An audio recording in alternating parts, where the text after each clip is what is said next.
How you doing, YouTube? Matt Massa Beer Reviews back with new brewery time in the form of Arclight Brewing Company. They're out of Watervliet, Michigan. This is their Black Raspberry American Sour Ale with black raspberries, part of their Soursmith program, I assume. And it says here, this American wild sour is aged in barrels for up to 18 months with a decadent black raspberries, then blended to achieve the perfect balance of sweet and sour flavor with body. This jammy fruit forward sour ale is great for all occasions. What else we got? That's it. I do not see an ABV on here. We don't need one. Little 11-ounce bottle. Ooh. Okay. Well, that just happened. Wild ale. These things happen. So we'll see how the beer fares. Okay. Paper towel goodness going on here. Nothing like a sweet and sticky sour ale to make everything deliciouser. So,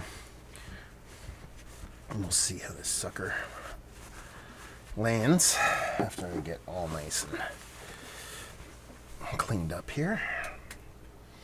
Okay, I think that's one more paper towel won't hurt. There we go.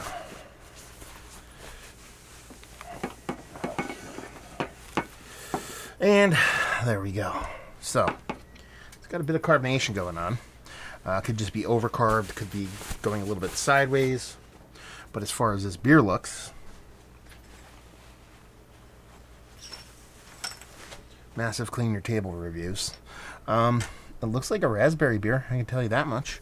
I mean, that head is just like vibrant, kind of explosive level of carbonation. Label-wise, it's all right. It's weird to see this kind of graphic, kind of like the lettering is very much kind of like techno kind of video game lettering font style, geometric patterns in the background, honeycomb, and then it's a sour. It's very much two different worlds. A lot of times you don't see that kind of marketing in the sour world, so we'll see what's what. But that, honestly, it looks like Merlot. If you were to kind of imagine that head not really being there, it looks exactly like wine, to be perfectly honest with you. So it looks pretty. Let's see if we can get a nose. Okay. There's a tart sourness to it that reminds me a little bit of apple cider vinegar. Okay. I'm not saying this is a sideways. It could just be a Venice characteristic that I'm confusing with apple cider vinegar, but there's this tartness to it, this sourness to it, this slight vinegar component. I mean, the raspberries are absolutely there. There's no way they would not eat that level of richness in the head. You can see this is absolutely jam-packed, full of raspberries. Tartness, and there's definitely going to be an acidity level to it. We'll see how it comes off. If this comes off really thin, I think it just might be kind of moving sideways in one direction. If it's super vinegary, then I don't know if it's meant to be like that, but I like the way the raspberries are coming off. The tartness, that acidity from that vinegar kind of has me a little bit worried. But it definitely is a raspberry forward beer. Man, this beer is so aggressive. It's crumbling on this end. It's building up on the other. We're just going to dive in. Cheers.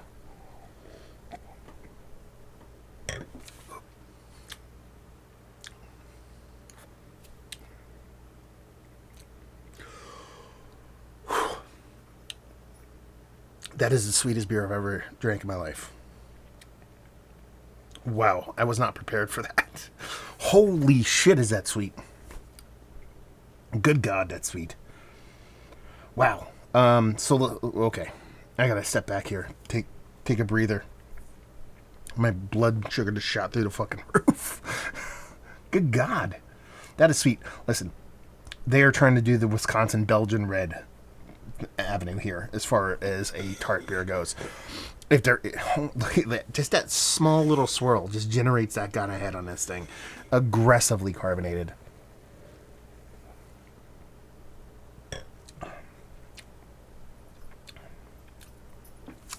And it's aggressively tart too. I mean, this is a very violent beer. I gotta know the ABV on this. I'm sorry. I don't like doing this in the middle of a review, but Arclight Black Raspberry.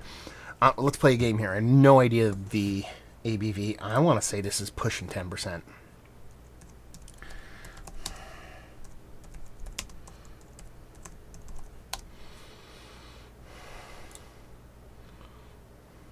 $5.2. There's enough sugar in there to be 40%. This is super hyper aggressive beer. I mean, the fact that it's wood aged, like it's got to be like a Foeder, right? Did they mention it on here? They said barrel.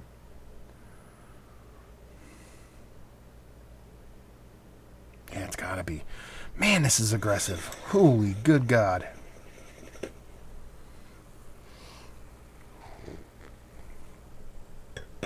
Which each sip, more and more acclimated that sweetness. Now I'm starting to get that tart, almost cheek pulling kind of tartness come through. It's not really all that acidic. I know it's there with how aggressive that tartness is, and with how aggressive that sweetness is, even though I'm acclimating to that level of sweetness. It's just a really, really explosive beer. I'm not going to lie to you. I kind of like it, but I like it in the form of like a hair on fire roller coaster where you think you might die kind of like. It's not like a sour tart beer with berries and very, opulent yet refined. No, this is literally, not literally, but this is the like quadruple hazy IPA version of the sour tart fruited sour world. And that this thing, I don't believe it's 5.2. I don't believe the amount of sweetness in here. And I don't believe a lot of things in life. But I kind of like it. It might be like, how do you like this, dude? You're literally making faces. You're saying all kinds of weird shit about the beer. There's something about this that intrigues me.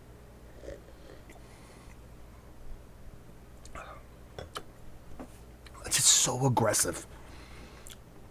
On all ends of the spectrum, from the tartness to the sweetness, when you have to have that. You know, with how sweet this beer is, if you come in low on the tartness scale, it's just as sweet. If you come low on the carb scale, it just kind of comes off as flat, sweet water. This is kind of like, man, sorry, Arclight. This is almost like 3 wrongs make a right. You know what I mean? It's like way too high carbonation, way too sweet, way too tart. Somehow that mathematics equals something I like. I don't know why. Yeah, it's somebody, honestly, whoever made this beer, like, drank bottles, gallons, jugs, kegs full of Belgian red. They're the Belgian style red, Wisconsin red from New Glarus. And they were like, I'm going to make this someday when I open up a brewery. And they opened up a brewery and they did their version of it. But they did their version of it and said, hold my beer while I make a crazier, sweeter, more explosive version of it. I don't like it as much as the Wisconsin Red. I think that aggressiveness has a bit of kind of purpose to it. Whereas this, I mean, it's very purposeful on how aggressive each point is. It's just crazy. This is a crazy, wacky beer. From the label to the way it comes off to exploded out of the bottle, the whole nine. I like it. I do. I kind of like it. I don't even know what to say about it.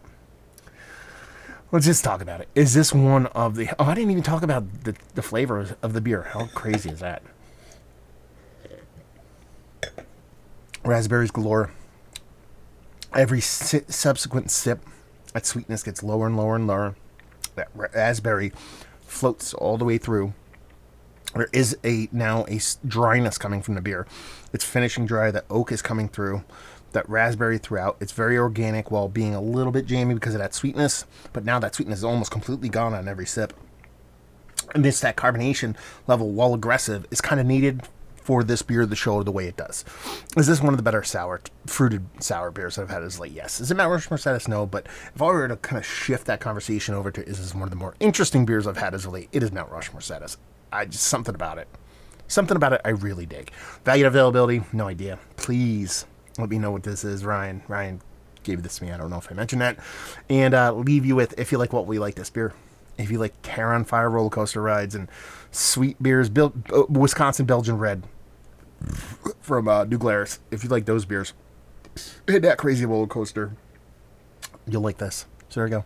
Review in the books. Hopefully you guys enjoyed it. Down there if you want to talk about it. Massive beers. If you want to check me out doing the social media stuff, Beer Massif. If you want to check me out doing the whole podcasting thing, and hopefully you guys enjoyed the review. Hopefully you're enjoying a little bit of crazy beer right now. Hopefully see you next time. Cheers.